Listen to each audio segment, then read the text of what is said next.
And go away and feel happy again. Whether you have depression or not, this program is going to help you because we are all at risk of depression. We all can use Dr. Rozina's depression tips to prevent and treat depression. So keep watching. Hello, friends. I'm Ben Egbers, and you are listening to our live show, Happy and Healthy with Dr. Rozina, where we discuss simple and practical tools for optimum health and happiness. With me is Dr. Rozina Lakhani.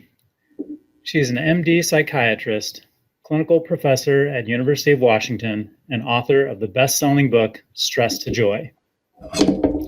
She's been helping people with depression for more than 20 years with medications and advanced treatments like TMS and Spravato. Today, we are talking about how to make depression go away and feel happy again. Depression is the mysterious disease that causes the biggest burden of disability and biggest risk factor of suicides. Can you keep depression away? And if it comes, can you make it go away? In this program, you will learn why is it so important to prevent and treat depression in early stages?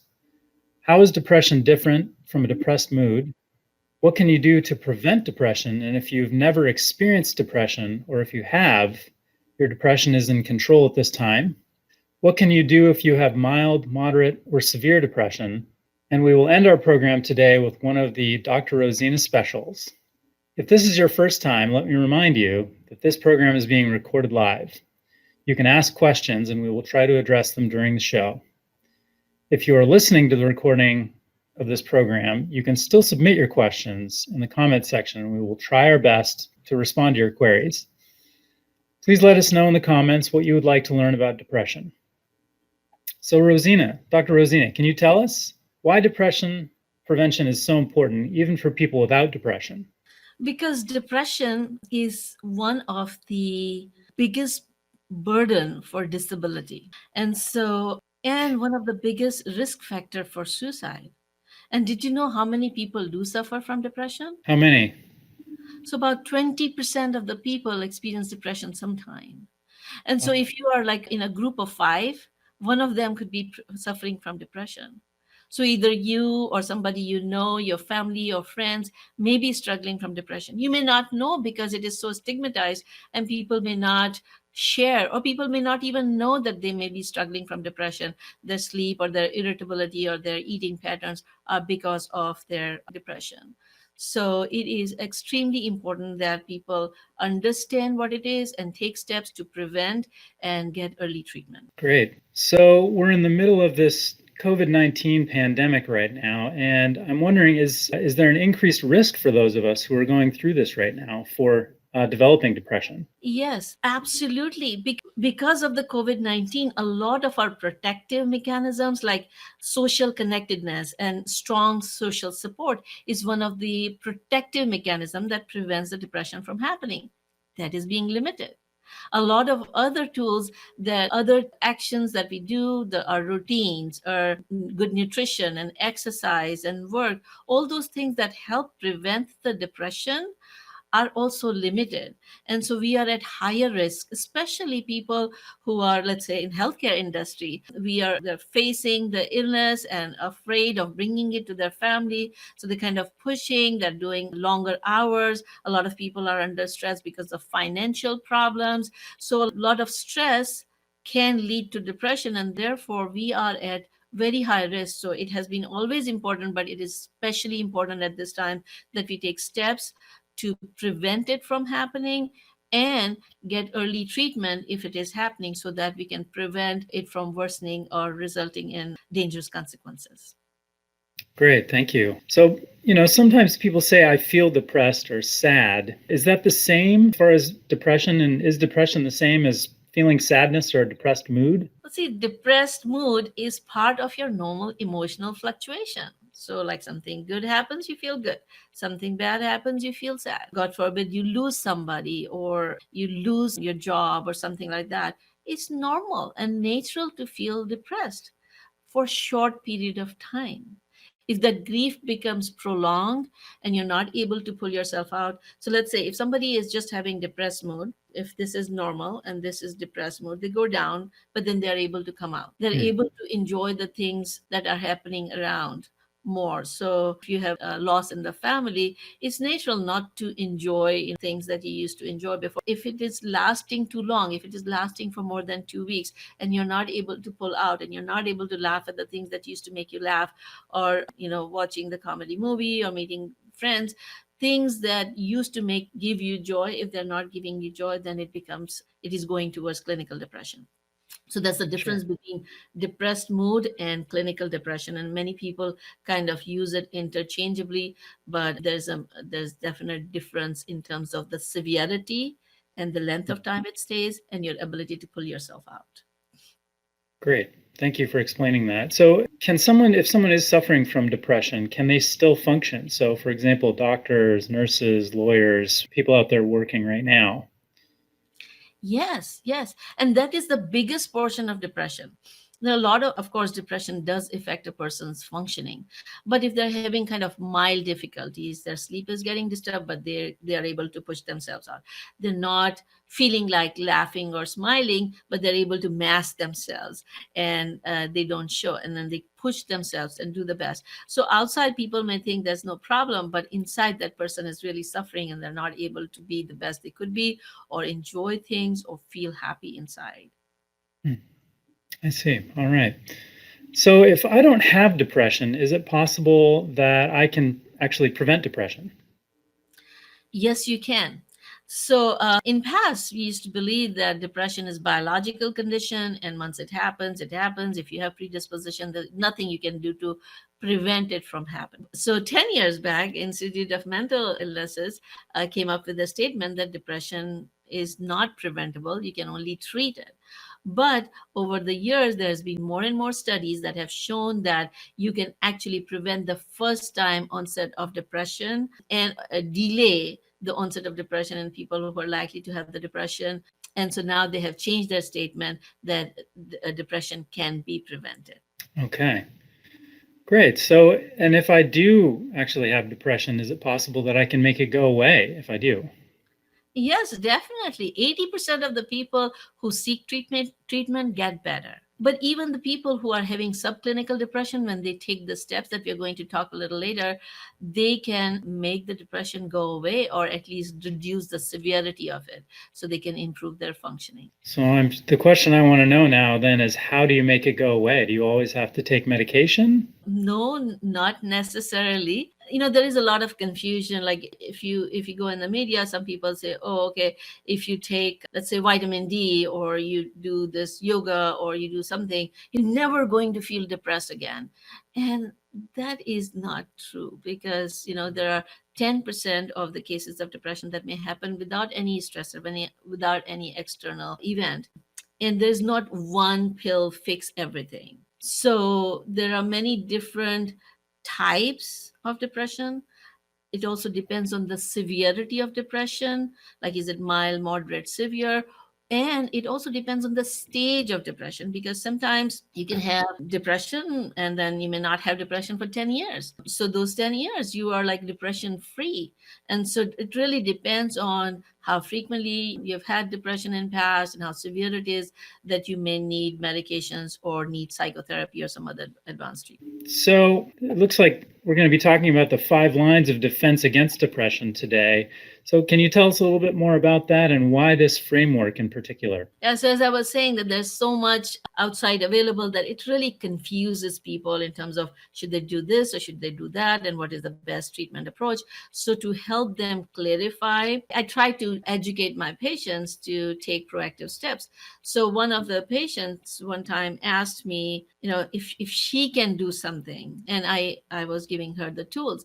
And so she found one tool on one of the books, and then she was saying that if I start following these things, then can I just stop taking the medication? And so she was reading a review, and she said, like, this person said that when they followed this depression cure and stopped their medication, they became, after a few months, they became severely depressed, and they lost almost a year of their life because of the severe depression. So you don't want to do that. And so it kind of really causes confusion, especially when people come to me for medication or advanced treatment. How do they consolidate? So therefore I came up with this framework, and I set up like 5 lines of defense. Like, in the soccer, if you're going to front, or you're kind of staying back and protecting. And so these are like 5 lines of protection that you can implement at different level of severity. Let me show you on this slide. All right, so there are things that you can do self-help wise. So you can develop wellness habits. You can develop mindset habits that are within your control, that you can do without even any external help.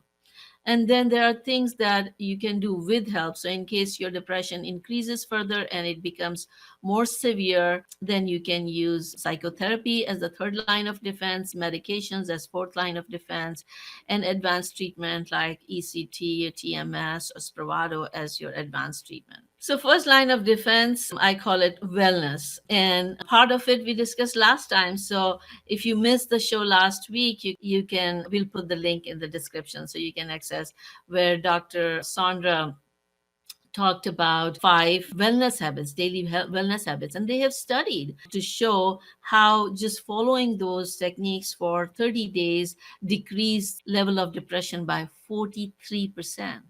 Wow. So that's a great improvement you can just bring in your level of depression by just following those wellness habits. So I divided up with, these wellness habits that you can practice every day physically. And then there are unhealthy habits that you can prevent, like Hmm. smoking and drinking and drugs, or compulsive internet usage, or compulsive gambling, things that actually increase your risk for depression. So, a lot of people, when they are alone and they're feeling sad, they think, okay, if they drink alcohol, it would numb their feeling and would make them feel better. But actually, alcohol is a depressogenic drug. So, it actually increases your depression, and then all the consequences that come with excessive alcohol usage can lead to further depression. So, doing the wellness practices that we talked about last time, and avoiding the unhealthy habits would help prevent the depression. I also include mindset training, because if you develop positive mindset, or at least neutral mindset, so non-judgmental mindset that we talked about in our mindfulness program, then it would help you avoid, or become more resilient when the pressure comes too much and you're at risk of depression. It would help prevent a depressive episode. Wonderful. So, wellness is the first step, first line of defense. Well, let's hear about the second line of defense against depression now.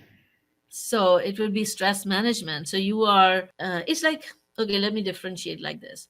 So there's a primary level of prevention, there's secondary level, and there's a tertiary level. So primary level of prevention would be like hand washing. When you are trying to prevent COVID-19 from spreading, you are hand washing, right? So that is your Mhm. primary level of depression. You don't have COVID yet, and you don't want to get it. So you take these steps to prevent it from happening. Okay, let's say if somebody is having some symptoms, let's say they are having some breathing difficulty, or some fever, or some signs, but it is still not COVID, then they can take further steps in terms of developing their immunity, eating properly, doing exercise, and doing the things that would increase their immunity to be able to defend against this infection. So coming to mental health, the stress symptoms and stress reactivity symptoms are like pre-depression symptoms. So your sleep is a little bit disturbed, you're getting more irritable, you're kind of having little loss of interest, but it is not severe yet.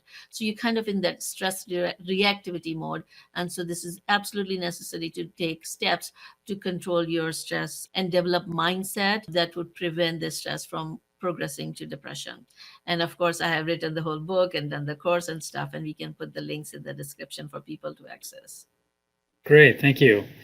So, moving on to the third line of defense, what are the treatments for depression? So it really depends on the severity of depression. There are some people who are just having mild to moderate depression, and they can treat it with just psychotherapy. So you can see a psychologist or counselor who can do the assessment and first figure out if you do have clinical depression or something else, and if you need some other treatment.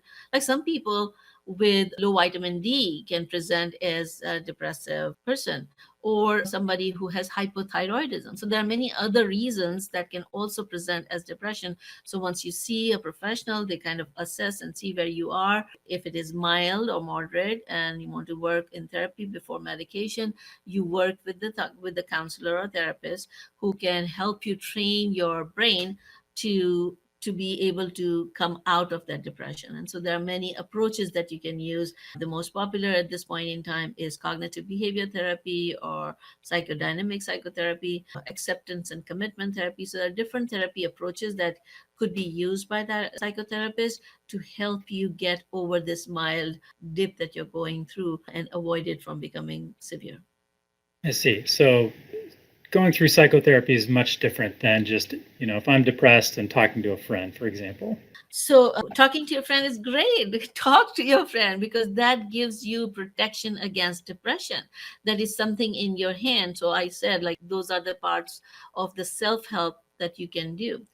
If that is not working and your symptoms are getting worse, let's say sometimes I educate people to do their own PHQ-9s. So PHQ-9 is a clinical rating scale that people can do to Mhm. screen themselves if their symptoms of depression is getting worse. And we can put the link again in the description. Great. You can assess, and it is kind of a score from 1 to 27. So let's say somebody is having more than 10 on the depression scale. That means they're kind of going into this mild to moderate level of depression, and it's time to see a professional in addition to talking with your friends and family. Okay, great. So you mentioned a little bit earlier about medications used as the fourth line of depression, and I'm sure a lot of people have questions about medications like, are depression pills bad, for example? Well, it really depends on where you are and what is your condition. If you don't have any depression and you just take it for the sake of taking it, they're bad. But if you do have depression and that these medications can help you feel good, then they're good. So it really depends on where you are.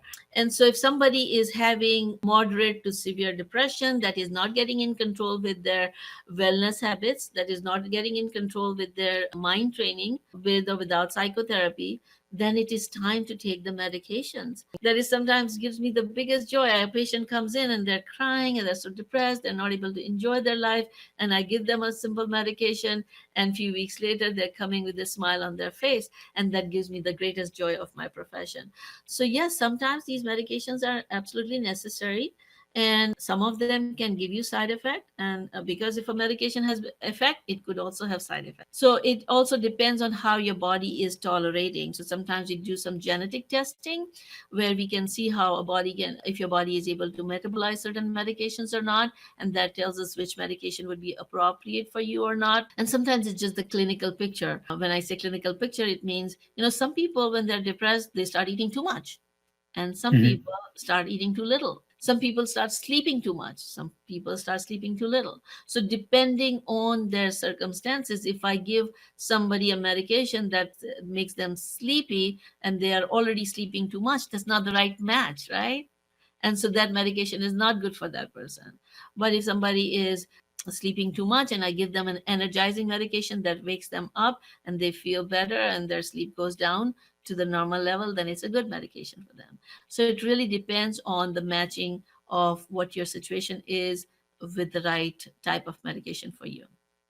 Great. So another question I hear is, if I start taking an antidepressant, am I going to have to take this forever? It also again depends on your situation. So if somebody has had one or two mild to moderate episodes of depression, we give them the medication. Once the person is stable, then we continue it for 6 to 12 months and then taper it down. So if in those 6 to 12 months, if they've developed enough resilience, that's why it becomes really important to keep working on those wellness and mind training tools. If you've developed enough tools and you're able to prevent have another episode from happening, then you go off the medication. You don't have to stay on medication forever. But if, let's say, if you've had three or more episodes and they have been severe and you've required hospitalization or you are becoming suicidal, then continuing the medication is less risky than having another episode of depression. And in those cases, we continue the medication. So it really depends on the severity, number of episodes, and where you are. Great. Thank you for that. So that brings us to the fifth line of defense against depression. Why don't you tell us about these advanced treatments you were mentioning? So I've kind of lumped some of the advanced treatment that are available. So now that we have more technology available, more research that is showing some new tools. So one of the tools that I use is TMS. So TMS is transcranial magnetic stimulation, and we use MRI technology to stimulate the part of the brain that is not working well. You know how sometimes when somebody's heart is not working well, they kind of give the electric shock. They used to give, so in the mental health field, when somebody is not responding to medication and are having a lot of trouble, we used to give electric shock. So it was called electric shock therapy or electric convulsive therapy, ECT. Hmm. Now, in past, it was kind of really stigmatized and shown as a barbaric treatment, but over the years, it has been much more sophisticated, and you don't have that kind of reaction. But it's kind of person is done given electric currents while they are under anesthesia, so it's much better tolerated, but it still can cause some memory problems. So the newer treatment that came out is MRI based. So you may have you ever had an MRI done before? Mm-hmm. Many people have done MRI. So it's basically an MRI treatment, but the difference is in MRI, we create this magnetic resonant field around, and then we take pictures. Treatment of depression, we create the magnetic field to stimulate the part of the brain, and it's kind of done repeatedly. So when we do it repeatedly, it stimulates those neurons that are not working well, and they start functioning better, and the depression gets lifted. So that is called TMS. I was really excited when I started doing it, because a lot of times when I try somebody on one medication, two medication, four medications, and they're still not responding, the rate of response goes down to, let's say, 6 or 7%. When you give the TMS, the rate of response goes up to 67%. And then 47% of those people go into total remission after just this treatment for 30 days or 25 to 30 sessions. And so I started using it, and so I've had great results with that. There's another new treatment that has come out that is called Spravato. Hmm. It's basically a ketamine based treatment. So in past, ketamine used to be used for anesthesia, for pain management. We started using for depression for a few years, but it was not lasting long enough. So when the some people needed to get the IV treatment, and it would take hours. Other times we started using intranasal, so people would take the nose sprays, but then they had to use it hour after hour. So now with this longer acting ketamine called esketamine, or Spravato is the trade name, we have seen 70% of the people can have depression uplifted.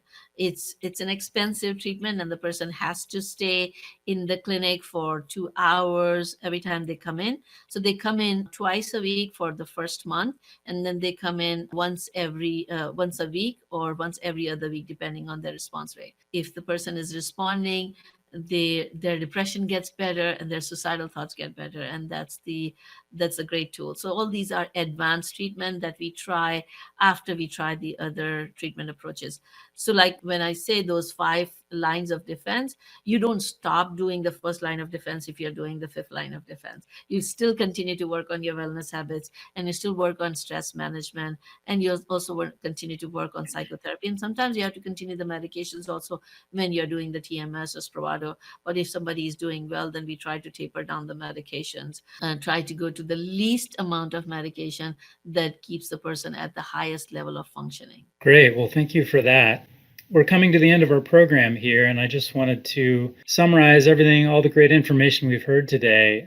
We've talked about why it's important to prevent depression before it occurs and to treat it to prevent it from worsening, how different approaches are needed for different levels of severity of depression, what we can do even before we seek help, and why it's important to seek help for clinical depression, and how we can develop these habits and live healthier, happier, and longer lives. We've heard a little bit about what will happen if we don't prevent or treat this depression, which is sometimes suffering and disability and death, and what will happen if we do practice these prevention practices, and which are avoid suffering, and not only suffering for ourselves, but also those around us. So for a list of these tools for our listeners and our viewers, what we can do is we can have you text a number 38470 and the message joyful, and you'll go ahead and get a transcript of today's presentation. You can also ask questions and share any aha moments you had during the broadcast. And you can also join the Facebook group, Happy and Healthy Minds with Dr. Rozina, and you can find the link for that in the description. The purpose of this program is to help bring health and happiness to more than 1 million people. If you think this program may help someone, please feel free to share it and join in our mission of transforming stress, preventing depression, and spreading health and happiness. See you next week, same day, same time, Saturdays at 11 Pacific time on Dr. Rozina's Facebook page. Let's end with Dr. Rozina's special. Dr. Rozina? Oh, thank you. So today's special, I am really excited because with this COVID-19, a lot of us are stuck at home. And so we are doing more eating and more chores. And so people always say, oh, I don't have time to sit down and do meditation. So I teach them these simple mindfulness meditations that they can do, or practices that they can do while doing activities of daily living. So let me walk you through with simple instructions for making act of dishwashing mindful. So today, after you eat your food and you're taking the plate to the sink, become aware of how it feels in your body and around your body, how you're moving and walking towards the sink. And when you turn on that tap, kind of observe how your hand turns on the tap, and how when you pick up the soap and you're rubbing the dish, how it feels. Watch those bubbles, feel the temperature of the water, feel the tactile sensation in your hand. And when you wash the dish and put it out, see how your hands and your body is coordinating or automatically. Say a gratitude prayer in your heart for having all these abilities, because a lot of people are not able to walk to the sink or have the food or have the water or have the soap, and all these things that we take it for granted, we have it. So give a little gratitude in your heart, bring a crescent moon smile on your face, and then go ahead and do whatever you were doing. So just while you are doing this act of dishwashing, you can become mindful. It would allow to decrease your stress, and you'll have some joy in your life. So dedicated to your health and happiness, Dr. Rozina here.